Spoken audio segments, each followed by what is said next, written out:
do boi aqui, nós mesmo a fazer quando a lua é cheia. E a lua quando enche, o pessoal vem tudo embora pra casa, que faz conta. E aí a gente chega aqui, pega assim na venda, tomar uma cerveja, contar a história de um amigo pro outro, e aí tira cada dinheiro e sai comprar um boi. Olha, o que eu vou falar para vocês é que a farra do boi, toda a vida usou-se essa farra do boi nos ganchos. Primeiro era gancho, hoje é governador César Ramos, mas não é governador César Ramos, é gancho do meio, né?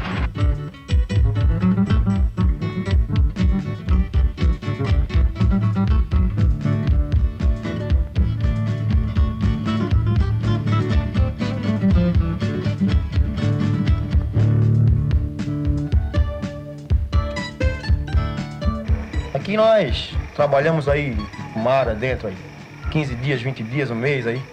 De barco, como no caso, eu tô chegando agora no barco e saio amanhã, né? Mais 20 dias de mar. No caso da farra do boi de campo, a gente tá lá no trabalho já pensando na farra do boi, que isso aí já é tradição para nós aqui há 200 anos atrás. Não é de agora. A importância da farra do boi para nós é a mesma coisa como o carnaval pro carioca no Rio. O carioca trabalha o ano todo para pular o carnaval, nós trabalhamos o ano todo para brincar a farra do boi, ok? A colonização açoriana na ilha de Santa Catarina teve início por volta de 1748, obedecendo a uma determinação da coroa portuguesa que objetivava dar uma ocupação definitiva ao chamado Brasil Meridional. E esta colonização, segundo esta provisão régia, deveria ser iniciada pela ilha de Santa Catarina e ocupar todo o território brasileiro. Bom, entre 1748 e 1756, vieram para Santa Catarina 6.020 pessoas, açorianos, portanto. Eles foram escolhidos fundamentalmente em 3 ilhas, São Miguel, Terceira e Faial. Naturalmente que cada ilha possui uma cultura própria. E os açorianos chegados aqui na ilha de Santa Catarina não podiam deixar de colocar em prática todos os seus hábitos culturais que traziam da pátria mãe.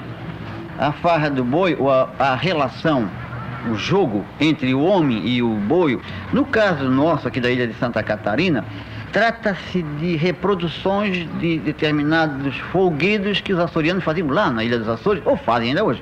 A festa que nós chamamos atualmente aqui de farra do boi, e que historicamente está ligada imediatamente à festa brava, já mesmo em Açores, ela está ligada estruturalmente também àquilo que poderíamos chamar de complexo mediterrâneo, complexo de religiões, vamos supor assim, e de sistemas simbólicos comunicantes entre si. Aí, realmente, o cenário histórico mais profundo da farra de boi. Eu diria que a farra de boi teria um histórico de pelo menos 8.000 anos.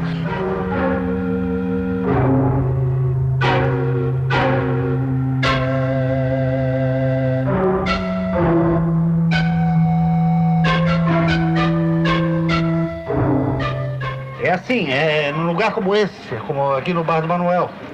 A turma chegou de fora, se reúne 9 da manhã, começa a tomar cerveja, de repente alguém sinaliza: vamos fazer uma farra? A primeira fase é a busca do boi. Os participantes se reúnem num bar durante feriados longos, a Páscoa e o Natal. São épocas extremamente adequadas.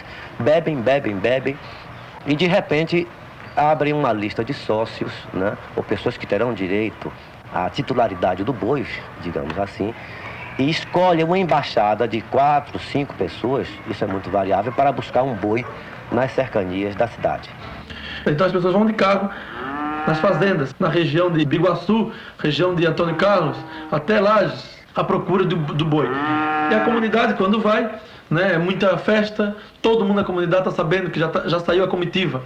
E o boi tem que ser bravo. Então é por isso que demora, porque tem que procurar o boi bravo.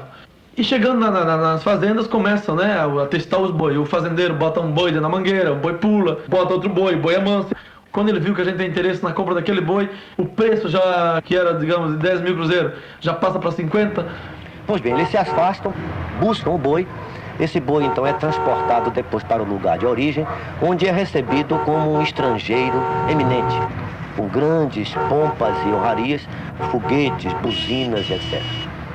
Com a chegada do estrangeiro, daquele que está na margem, daquele que está na distância, daquele que é o paradoxal, que é o estranho, a cidade, ou seja, o bar, porque a cidade está ali centralizada no bar, ela se torna outra. As divisas da cidade, como que são dissolvidas, né?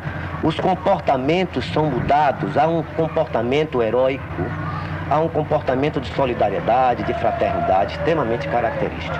Na hora que o boi chega, tudo modifica. Parece que o local aqui se transformou. Na verdade, tem gente em cima das casas, tem gente em tudo que é canto para ver a hora que o boi vai ser solto. Parece que a gente começa a viver um outro momento, um novo tempo, diferente do dia a dia aqui da comunidade. A farra de boi tem sido objeto, desde 87 pelo menos, daquilo que nós poderíamos chamar de tribunalização. Ela se torna uma espécie de réu, onde há atacantes e defensores. A maioria das discussões, sobretudo aquelas que se passam a tão distância, sem nunca presenciar a própria festa, são basicamente fantasias. São elaborações fantásticas, imaginárias, e eu diria mesmo selvagens, no sentido em que Lévi-Strauss coloca esse conceito. Quer dizer, aquelas pessoas que pensam a farra de boi na distância, que veem o retrato no jornal, que veem a referência na televisão, simplesmente não conseguem nem descortinar sobre aquilo sobre o que o jornal e a televisão estão falando. Fala-se de algo que é quase como se fosse um fetiche. Porque nós tínhamos visto fotos, como de resto, toda a população do Brasil viu aquela foto que foi publicada, e acho que foi publicada até internacionalmente, de um animal com as patas quebradas, os olhos furados, uma foto horrível. Esse acontecimento, Farra do Boi, do qual eu tive conhecimento há uns 3 anos apenas, graças a reportagens, sobretudo na Folha de São Paulo, né? O fato é que, particularmente a imprensa, e muito especialmente a imprensa escrita, na década de 80, desenvolveu intensa campanha contra a farra do boi. Que era essa cantora, artista Hebe Camargo. Por que você meteu a farra do boi? Cuide lá do serviço dela, do cinema dela, do trabalho dela. Deixa nós aqui. Que eu acho que muita gente só criticou a farra do boi, principalmente pessoas que nem conhecem onde fica Santa Catarina, e criticaram a farra do boi através das notícias dos jornais, né?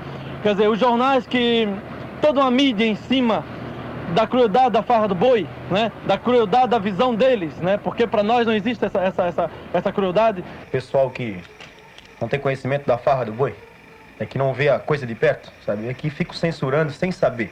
Como no caso dizendo que furam o olho de boi, cortam o rabo do boi.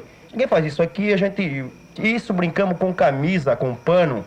Pessoal aqui sabe brincar com boi. Me perguntam muito por que eu sou contra a farra do boi. A pergunta que eu faço na minha resposta é a seguinte: por que eu deveria de ser a favor? Eu sou contra qualquer forma de violência e tenho dados concretos, porque já nasci aqui, que a farra do boi requer, gira e é feita em função de violência, várias formas de violências. Em função do nosso trabalho na imprensa, de um tempo para cá, essa violência começou a ser um pouco disfarçada, diminuiu um pouco. Mas nós temos fotos em vários arquivos de jornais de bois mortos, de olhos espetados, crianças atropeladas pelos animais, pelos farristas, enfim. Depois que essa heróica senhora Dona Uma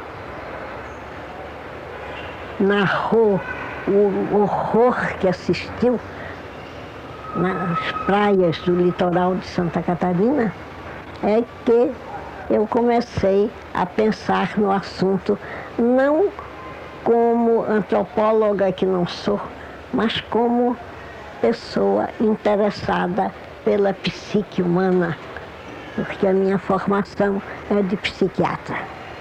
Nós convivemos simultaneamente com trogloditas, bárbaros,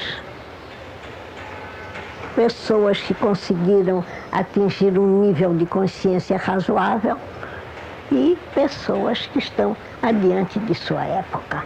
Daí toda a dificuldade das relações humanas.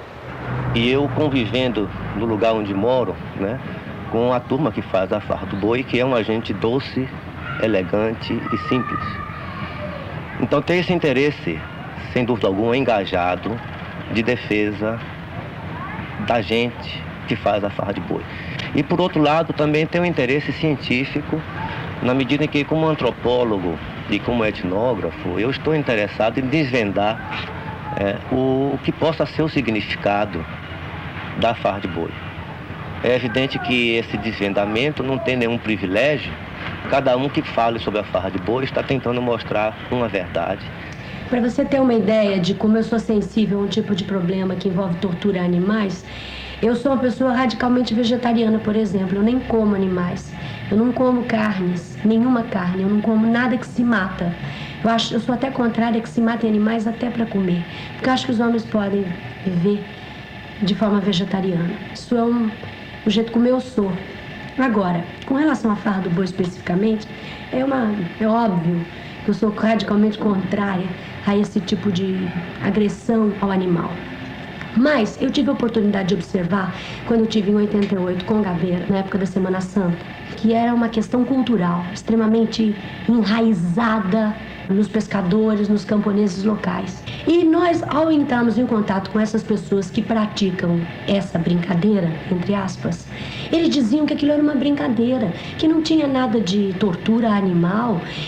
Eram pessoas, muitas vezes, muito agressivas, já meio bêbadas, já meio extrapolando um pouco. E eles afirmavam categoricamente que isso era uma grande publicidade contra e que aquilo era uma brincadeira, que era uma coisa tradicional, que a brincadeira consistia em soltar o animal em praça pública e correr atrás do animal. Só que essa realidade era completamente distante da foto e das evidências de que eles levavam essa brincadeira, entre aspas, a consequências muito mais graves, a saber, a tortura dos animais.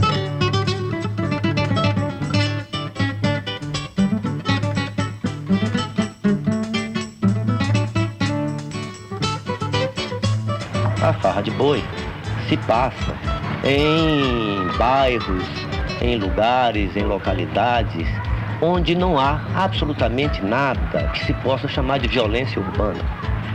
Então, o que se pode de início já colocar como hipótese de trabalho é que aquilo que se poderia chamar de violência, que eventualmente esteja na farra, não é do mesmo tipo daquela outra violência a que estamos acostumados, sobretudo nas grandes cidades, roubos, assaltos e tudo mais. Eles têm que cuidar e fazer uma campanha para terminar com essa violência da estrada do Rio.